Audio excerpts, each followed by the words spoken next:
Birinci hadis. Bismillah, elhamdülillah, ve salatu ve selamu ala Resulillah. Esselamu aleyküm ve rahmetullahi ve berekatuhu. Tövende diqtinlağa, mötüber alimlarının İmam Nevevi rahimahullah'ın 40 hadisiga bergen şerhisinin birinci hadisini okuyumuz inşallah. Euzubillahimineşşeytanirracim. En şefkatlik, en mehriban Allah'ın ismi bilen başlayman. Birinci hadis. Müminlerin emri Abi Hafs Ömer ibn Hattab radiyallahu anhu mundaq deydi. Ben Peygamber sallallahu aleyhi ve sellem'nin mundaq degenlikini anladım. Emelle niyetki bağlıqdır. Her kişi niyet qıyğınığa erişidi. Kimnin hicreti Allah ve Allah'ın Resulü bolsa, onun hicreti Allah ve Allah'ın Resulü üçün bolğan boludu. Kimnin hicreti qolga keltirdigan bir dunyolik narsa yoki nikahlanadigan bir ayol üçün bolğan bolsa, onun hicreti o'zi hicret qilgan narsaga bo'ladi. Buxoriy 1 numaralık, Muslim 1907 numaralık hadisler. Allama İbni Uthaymin'nin bu hadisga qilgan sharhlarining ba'zilari tövendikçe. Niyet. Amelle niyetki bağlıqdır. Yani her qandaq amelde çoqum bir niyet boludu. Aqli joyida ve hür bir insanın ish faoliyatining orqasida mutlaq bir iroda boludu. İrade niyettir. Her qandaq amalni qilg'uchi u amalni çoqum bir niyet bilan qiladi. Biroq niyetlar farqli bo'ladi. Osmon bilan zaminning bir-biridan uzoq bo'lganiga o'xshash bir-biriga zid niyetlar mavjuddir. Ba'zi kishilarning niyati eng afzal narsalarda bo'ladi. Yana ba'zi kishilarning niyati to'limi tuvan va qimmati yo'q kichik narsalarda bo'ladi. Ahvol shu darajadaki, o'xshash bir amalni boshdan oxirigacha birga qilgan, harakati, so'zi bir-birininki bilan o'xshash bo'lgan ikki kishini ko'rsiz. Ammo niyatining farqli bo'lishi sababi bilan ikkisining orasida osmon bilan zamindek farq mavjud. Amallar niyatga bog'liqdir. Har kishi niyat qilganiga erishadi. Yani şeriatga uygun amallar orqali Allah'ın roziligi ve ahiretning baxt saodatini niyat qilsangiz, buningga yeta olasiz.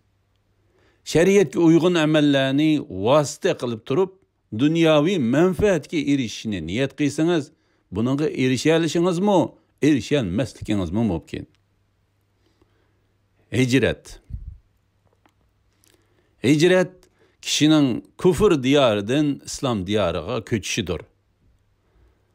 Mesela Amerika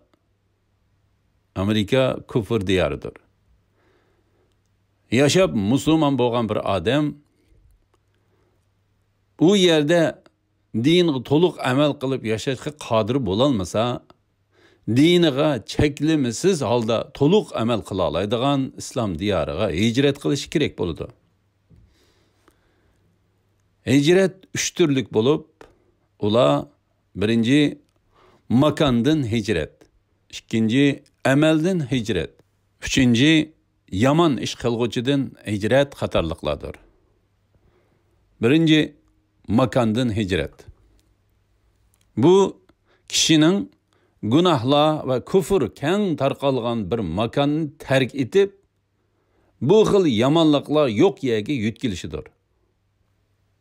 Makandan hicretning en üstüni küfür diyarıdan İslam diyarıga köçüştür. İslam alimleri diniga ochiq oshkora aldı to'liq amal qilolmaydigan kishining küfür diyarıdan İslam diyarıga köçüşünün farz bo'ladiganligini bayon qilgan. Biroq küfür diyarıdagi bir musulmon diniga ochiq oshkora holda to'liq amal qila olsa va islom shariatini o'rindashda bir cheklama putlik qashonga uchramasa, bu musulmonning islom diyoriga hijrat qilishi farz emas, mustahab.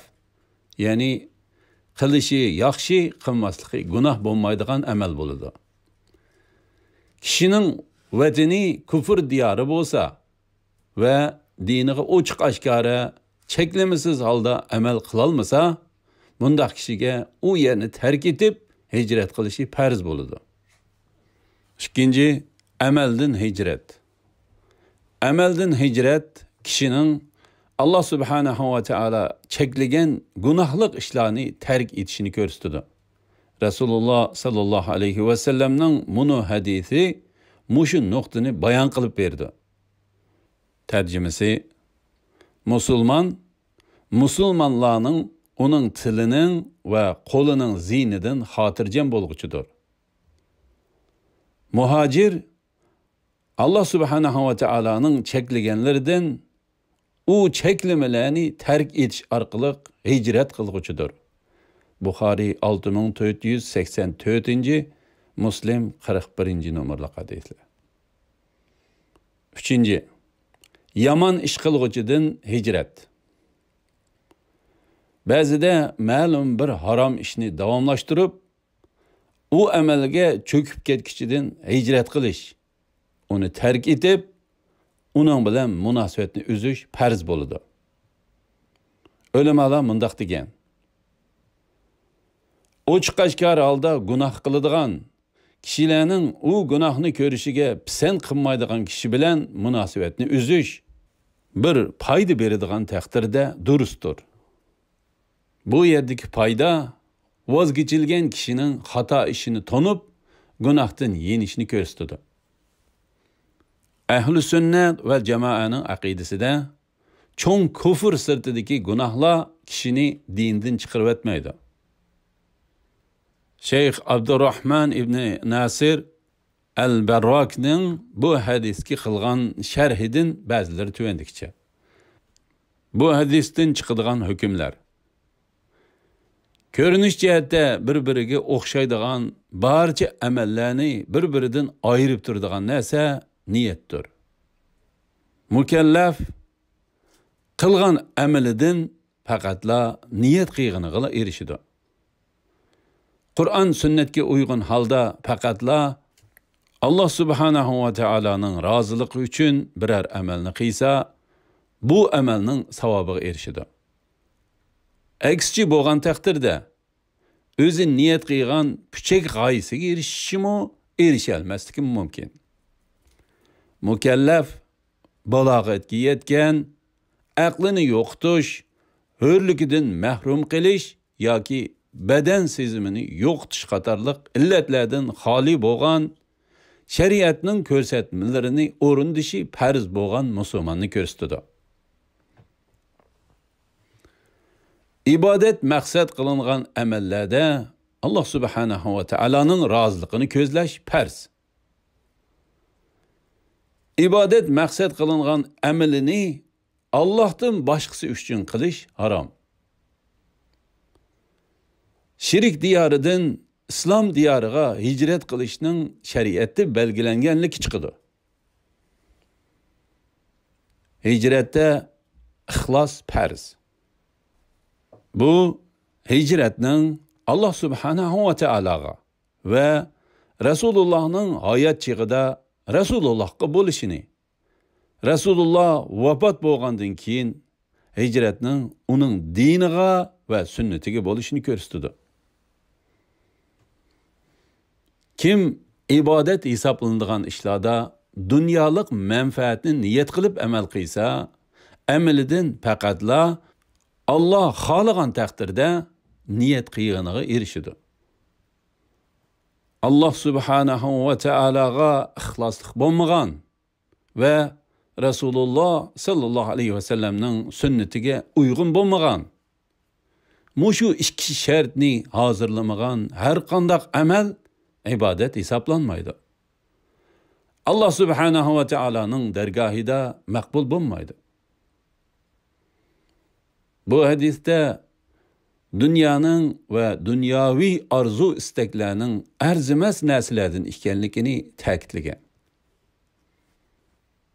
Chunki hadisdiki uning hijrati o'zi hijrat qilgan narsaga bo'ladi jumlasida dunyolik manfaat uchun hijrat qilguvchining qo'lga keltiradiganlari yo'shurun va noaniq holatda qo'yib qo'yilgan. Buning aksicha Allah subhanahu va taologa va Allah subhanahu va taoloning rasuliga hijrat qilguvchining qo'lga keltiradiganlari uch holatda bayon qilingan. Alhamdulillah, yuqorida buyuk olimlarimizning İmam Nevevi rahimahullohning 40 hadisiga bergan sharhisining birinchi hadisini angladinglar. Oxirini keyin qitimliq o'qishimizda davomlashtiramiz inshaalloh. Va sallallohu ala Muhammad va ala alihi va sahbihi va sallam. Assalomu alaykum va rahmatullohi va barakatuh.